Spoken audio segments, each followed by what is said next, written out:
প্ৰস্তুতিটো আমি এমাহৰ আগতে আমি পৰাপং বনালোঁ। তাৰপিছত আমাৰ গাহৰি এঘৰ মানুহ আমাৰ ভতিজা ল'ৰা এটাই দিছে, গাহৰিৰ আয়োজন কৰিছোঁ।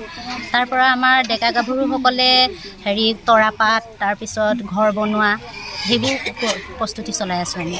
তাৰপিছত অতিথিৰ কাৰণে আমাৰ পৰাপং আৰু গাহৰি মাংস, তাৰপিছত পুৰাং আপিং ভাতটো আমি আয়োজন কৰিছোঁ। বিহু চিহুবোৰো ফাংচন কৰি আছোঁ, প্ৰস্তুতি চলাই আছোঁ। প্ৰথম আমাৰ আৰম্ভণি গীত গোৱা হ'ব, সেয়া আমাৰ জ্যেষ্ঠ দেউতাই গাব। আৰম্ভণি আমাৰ মিচিং আনন্দিতম গাব। তাৰপিছত ল'ৰা ছোৱালী লিগাং আছে। তাৰপিছত আপোনাৰ এনেই আমাৰ ফেশ্বন শ্ব' এনেকৈ দেখাব। তাৰপিছত আমাৰ ইয়াত মানে কিছু খেল ধেমালি হ'ব। সেইখিনি আমাৰ প্ৰস্তুতি চলাই আছোঁ। হাতীপতি মিচিং গাঁওখন আমি ইয়ালৈ অহা প্ৰথমতে আমি দিচাংমুখৰ আছিলোঁ। হাতীপতিলৈ আহিলোঁ আপোনাৰ 1969 চনৰ নৱেম্বৰ মাহ।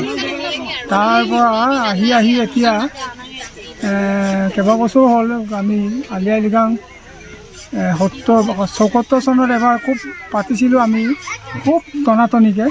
তাৰপিছত মাজতে মানে এতিয়া আমি খুব আনন্দৰে পৰিস্থিতি চলাইছোঁ আৰু আৰ্থিক দিশৰ ফালৰ পৰা এতিয়া ভগৱানে দিছে। সেইকাৰণে আমি কম জনসংখ্যা হিচাপে আমি উলহ মালহে পালন কৰিবলৈ সক্ষম হৈছোঁ। আৰু আমাৰ আলি আই লৃগাংটো যে খুব ভাল প্ৰদৰ্শন কৰিব পাৰোঁ তাৰ আশাতে আমি সকলো ৰাইজকে, অসমবাসী ৰাইজলৈ জনাই আমাক যে আশীৰ্বাদ কৰিব বুলি আশা ৰাখিছোঁ।